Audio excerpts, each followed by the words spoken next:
हेल' लोगोफोर, बे समाव मोनसे गोदान क्लास लाबोदों आरो बे जाहैबाय नोंथांमोनहा बुंहरबाय थादों जे CTET फैगौ जानो गोनां दङ सेप्टेम्बर। बे CTET नि थाखाय बड' पेपारनिफ्राय माने क्लास लाबो होनबाय थादों। दा बेयावहाय आं आरो सिलेबासखौ खिन्थाखांबायमोन सिगाङाव, नोंथांमोना नायखाबायबो जानांगौ आरो गावबा गावबो सार्च खालामनानै नुबाय जानांगौ। गासै 30 मार्क्सनि बेलायाव 15 मार्क्सआ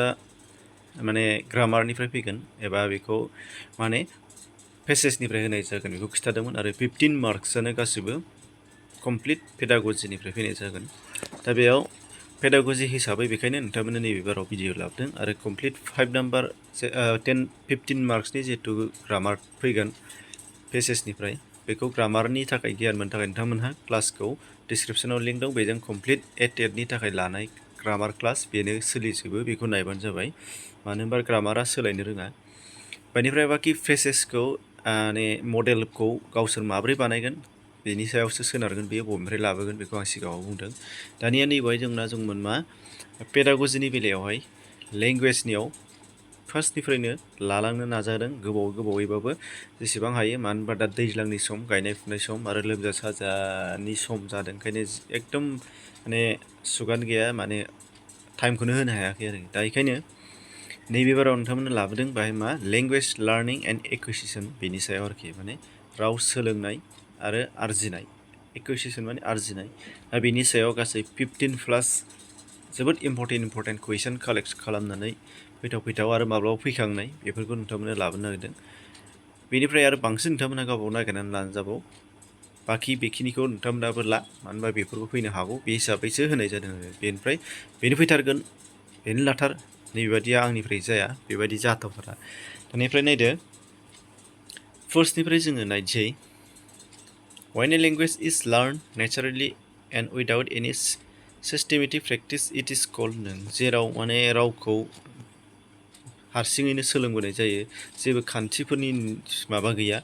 गोनांथि गैया, बेखौ जोङो मा होनना बुङो? एक्विजिसन। दानिया फार्स्टआव अब्ला अपसन सिखौ नुबाय, एन्सारा राइट एन्सार। दा बेनिफ्राय इंलिसनि मानो लाबोदों नोंथांमोना, आं सिगाङाव बुंखादोंमोन मा CTET नि बेलायाव जोंना मा लेंगुवेजआ एखेयानो जाजोबगोन गासैयावबो, खालि जोङो ओमफ्राय इंलिसखौसो गोसो होनांगोन। दा इंलिसखौ आं बेखौ बर'आव ट्रान्सलेट खालामना होयोबा कुइसना एग्जामाव बर'आवबा मा होनगोन, एक्विजिसनखौबा मा होनगोन, आंबा मा होनगोन, दा आरजिनाय होनदों। दा बेबायदि प्रब्लेम जायो। बेखौ जों बयबो जायफ्रा आनजाद होयो गोबाङानो मोनथियो। बिजाबाव मोनसे खोथा मख'नाय थागोन बर'नि, आरो एग्जामनि समाव सोदोबा आलादा जानानै फैयो। दा बेबायदि प्रब्लेम जायो। बेखायनो इंलिसावनो नाय, इंलिसजोंनो एडजास्ट खालामनानै ला, आरो इंलिसनिखौनो अपसनखौबो नायनो हागोन देनां एग्जामावबो, ओमफ्राय गावबागाव सेलेक्ट खालामनो हागोन आरोखि। दा फार्स्टआव आङो लार्निं आरो एक्विजिसन बेखौ नोंथांमोननो खिन्थाग्रोनो नागिरदों। लास्टनिफ्राय नाय, गुबुनफोरनि क्लासावबो नायबा नुगोन बेखौ। एक्विजिसना मा होनदों? लेंगुवेजआ मोनसे नेचारेलि, मिथिंगायारि बादियै जेबो खान्थि गैयालासेनो हारसिङै गथ'आ मोनफा एनभाइरनमेन्ट एबा आबहावानि सायाव सोलोंबोनाय होनदों, न'खरनिफ्राय सोलोंबोनाय आरोखि, बिमा बिफानिफ्राय सोलोंबोनाय। दा बे आरजिनाय रावा, मोनसे आरजिनाय रावा मादार टांबो जानो हागौ बेयो, एबा लेंगुवेज वानआ मोनसे आरजिनाय राव बेयो। बेनिफ्राय बेयो मोनसे सेथि रावबो जानो हागौ, नैथि रावबो जानो हागौ होनदों। नैथि रावबो जानो हागौ होनदों, सेथि रावबो जानो हागौ, नैथि रावबो जानो हागौ आरजिनाय रावा। मानोना गथ'आ जाय जायगायाव थायो, जाय रावखौ गथ'आ सोलोङो, बेनो बिनि बिमा रावबो जानो हागौ, एबा बेनो आरजिनाय राव जागोन। जेरै जाय गथ'आ सासे बर'आव जोनोम मोननानै बेखौ खांनो लांदों हारसाया एसामिसआ, आसामिस जुदि राव सोलोङोबा बेनि आरजिनाय रावा एसामिसआनो जाहैगोन। दा बेखायनो बेखौ जोङो गोसोआव लानांगोन। बेनिफ्राय सोलोंनाया नाथाय मोनसे खान्थि बादि सोलोंनाय राव होनदों, जायखौ जोङो स्कुलाव राव सोलोङो, जायखौ जोङो नैथि राव होननानै जों जायखौ सोलोङो, बा गुबुन फालांगिनि थाखाय जोङो बबेबा मोनसे साख्रि बाख्रिनि नागिरनायनि थाखाय जों जायफोरखौ सोलोङो, बेफोरखौ नैथि राव जायखौ जोङो सिस्टेमजों फोरोंनाय जायो, बेबो मोनसे मा होनो लार्निं होनदों, सोलोंनाय राव। दा आरो लार्निं आरो एक्विजिसन बेजोंबो सोमोन्दो दं होनदों। एक्विजिसना साबकनसियासनो, आरो बेनिफ्राय लार्निंआ कनसियास होनदों, आरो बेयो डेलिबारेट होनदों। बेनिफ्राय मादार टांआ must acquired while second language is must learn होनदों। बिमा रावा एबा सेथि रावा गासिबो बांसिनानो आरजिनानै मोननाय होनदों, नाथाय नैथि रावा बांसिनानो सोलोंनानैसो मोननाय होननाय जादों। बेनिफ्राय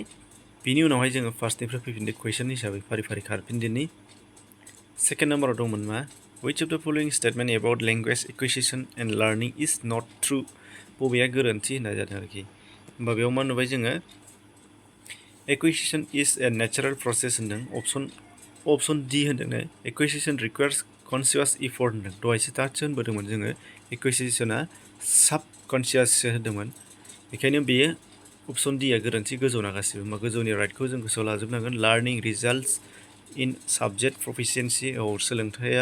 सोलोंनाया राव सोलोंनाया बबेबा मोनसे आयदानि सायाव सोनारो learning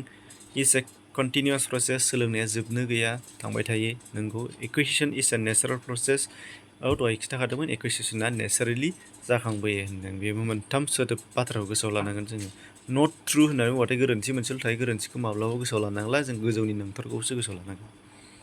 4 नाम्बाराव दङ नै language is arbitrary means that रावा मोनसे आरजिनानै लानाय सोलोंनानै लानायसो होनदों बेयो जोनोमनिफ्राय फैफाया होनदों बेखायनो बेखौनो option D आनो there is no inherent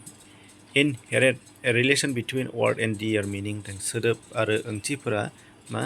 जोनोम बाय बार्थ फैफानाय नङा बारस्लायबोनाय नङा बेखौ जोङो आरजिनानैसो लायो होनदों हस्पिटालाव जोनोम मोनबाय सासे गथ'आ बर'निफ्राय बेखौ लाबोबाय हिन्दी भाषिया लांबाय हिन्दी रायलायगोन बेथ' जोनोम मोनदों बर' बिमानि होननानै बर' लानाय नङा बेखायनो बेयो जोनोमजों फैफानाय नङा होनदों बेनिफ्राय नायदो दा study of meaning in a language is known as मा होनदों स्टाडि अफ मिनिं बेखौ एटेटआवबो होदों जादोंमोन बेखौ मोनफा मोनफा गोसोआव लानांगोन सेन्टेक्सआ जाहैबाय बाथ्रानि सायाव सावरायनाय सेन्टेन्सनि सायाव सेमान्टिक्स बे ओंथिनि सायाव बेखौनो मा होनदोंमोन मिनिं स्टाडि अफ मिनिं होनदों बा सेमान्टिक्स मर्फोलजिया जाहैबाय मोनफा मोनफा बर'आव बेखौ महर होननाय जादों माने रिंसारि बा गारां हांखोफोरखौ दाजाबना मोनफा सोदोब महर मोननाय बेखौ सावरायनाय होनदों लिंगुइस्टिक्सआ जाहैबाय गासै हल रावनि सायाव बिजिरनायखौनो लिंगुइस्टिक्स बुंनाय जायो गासै हल रावनि सायावनो बिजिरनाय बेखायनो अपसन बि आ एन्सार जाबाय सेमान्टिक्स बेखौबो गोसोआव लाथारनांगोन which of the following is prerequisition to learning a language बबेखौ जोङो सिगाङावनो नांग्रोगोन होनदों ए मटिभेसन मोनफा रावखौ सोलोंनो थाखाय सिगाङावनो जोङो थुलुंगा होग्रोनांगोन जेरै जों गथ'फोरखौ जोनोम जाबा फोरोङो आरोखि ओरै बुं ओरैबायदिबो रायलायनो फोरोंबोनाय बेखौ होनदों हम लेंगुवेज इज ब्लेंक इन ए नेचारेल वे होनदों अपसन बि एक्वायार न'नि रावा न'आव बियो मोनफा प्रसेसजों खारा सिस्टेमेटिक खारा बियो आरजिनानैसो लानाय जायो ओंखायनो acquire learning a new language after puberty leads to blank of a foreign language होनदों बाहेरा बाहेरानि रावखौ सोलोंनाया मोनसे मा होनदों माखौ खिन्थायो होनदों difficulty in acquisition होनदों गोब्राब सोलोंनायाव आरजिनायाव गोब्राब थासारि लाबोयो होनदों अपसन डि एस फार नम चम्स्कीनि बादिब्ला होनदों नम चम्स्कीया बेयो जोबोद गिदिर लिंगुइस्ट बिथाङा बे दा रल अफ लेंगुवेज एक्विजिसन डिभाइस बेखौ गोसोआव लानांगोन LAD नि फुल फर्मआ मा एटेटआव बिदिनो फैजोबदों बांसिन पेडागजियाव फुल फर्मसो सोंनाय फैलाबायदों बांसिन माखासे गोसोआव लानांगोन लेंगुवेज एक्विजिसन डिभाइस होनदों बे LAD रल अफ लेंगुवेज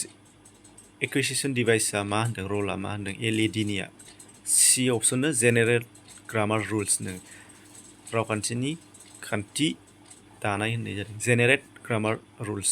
इंलिसखौ गोसोआव लादो बर'आव ट्रान्सलेट नांलाय लेंगुवेज एक्विजिसन अकर्स when 9 नाम्बारा नाय लेंगुवेज एक्विजिसनखौ माब्ला नांगोन जोंनो अपसन बि the child absorb the language unconsciously through exposure बेखौ नायनांगोन exposure option B 10 नाम्बारा which of the following activities is promoting multilingualism एबा बांरावारि होनो बर'आव बांरावारि खान्थिखौ जौगाहोनो बबे मोनसे हाबाया होनदों ए नो children interacting in their own language गथ'फोरा गावबागाव रावजों रायलायोबा बयबो रोंगोन मोनफा बांरावारि क्लासरुमाव आरोखि बर'आ बर'जों हारसाया हारसानि रायलायोबा बिनि सोदोबखौ बयबो रोंलायलायो बेखौ होननाय जादों आरो बे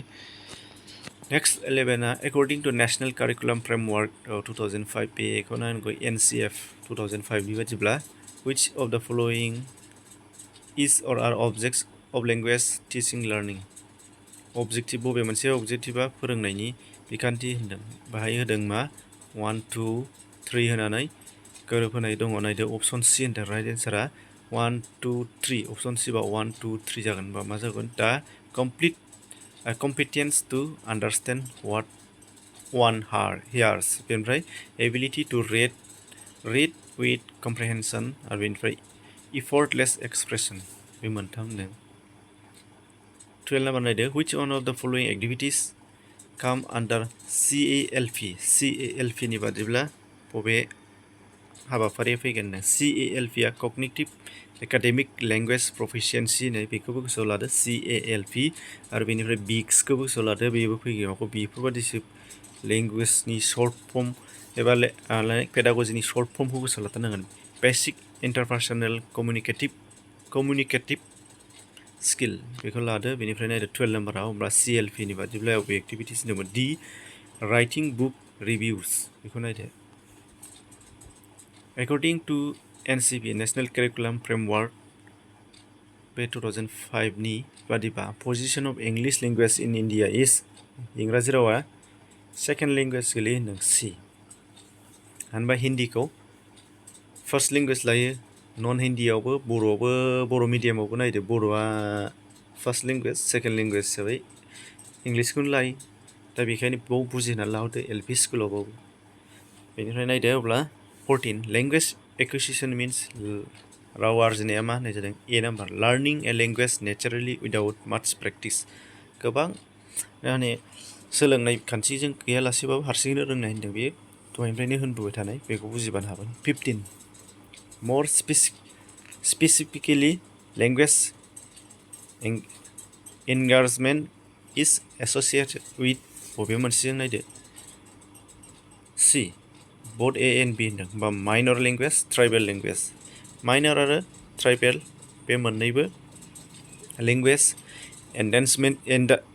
endangerment जों गोसोआव सोमोन्दो दङ होनदों 16 a critical period during language learning is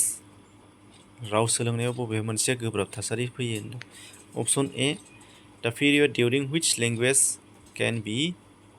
acquired with greater ease than any other time बे मोनसेया जागोन option A बेनिफ्राय गैला multiple choice आ गैला बेनिफ्राय दहाय होनायनि बेयो acquisition आरो learning